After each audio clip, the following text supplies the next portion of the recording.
Insta. Social media open చేస్తే చాలు ఇప్పుడు ఒక్కటే చర్చ. పార్టీ కోసం పవన్ ఆస్తులు అమ్ముకుంటున్నారు అని.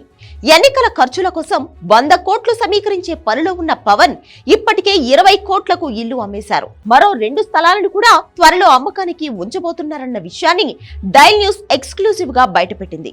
డైల్ న్యూస్ కథనాలు ఇప్పుడు రాజకీయ వర్గాల్లో ప్రకంపనలు పుట్టిస్తోంది. మన ఛానల్ బ్రేక్ చేసిన న్యూస్ పై జనసేన అనుకూల, వ్యతిరేక మీడియాలో పరస్పర విమర్శలు వినిపిస్తున్నాయి. మచ్చలేని రాజకీయానికి పవన్ నిదర్శనమంటూ అభిమానులు సైనికుల నుంచి స్పందన కనిపిస్తోంది. నిన్ను 2 చోట్ల ఓడించిన జనాల కోసం ఇంత త్యాగం అవసరమా అన్నయ్య అంటూ పవన్ తీరుపై ఎమోషనల్ అవుతూ అభిమానులు, జనసేన కార్యకర్తలు పోస్టులు పెడుతున్నారు. ప్యాకేజ్ స్టార్ అంటూ వైసీపీ చేస్తున్న కామెంట్లకు స్ట్రాంగ్ కౌంటర్ ఇస్తున్నారు. ప్యాకేజీలు తీసుకుంటే స్థలాలు అమ్ముకోవాల్సిన అవసరం ఏముందని జనసైనికులు నిలదీస్తున్నారు. రాజకీయాల్లోకి ఎవరు ఎక్కువ సంపాదించారో బహిరంగ చర్చకు రావాలని జనసైనికులు, పవన్ అభిమానులు ఛాలెంజ్ విసురుతున్నారు. ఏపీ సీఎం జగన్ కే సవాల్ విసురుతున్నారు.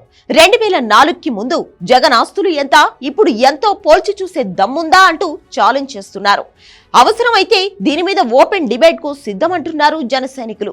అక్రమ ఆస్తులు సంపాదించి పవన్ జైలుకెళ్లలేదంటూ జనసేనానికి జేజేలు పలుకుతున్నారు. ఇక అటు వ్యతిరేక మీడియాలో పవన్ ఆస్తుల అమ్మకం మీద ఇష్టం వచ్చిన వార్తలు రాసుకొస్తున్నారు. సానుభూతి కోసమే ఆస్తులు అమ్ముకున్నారని కొందరు, అసలు ఆస్తులే అమ్ముకోలేదని మరికొందరు జనసేన మీద అసత్య కథనాలు రాస్తున్నారు.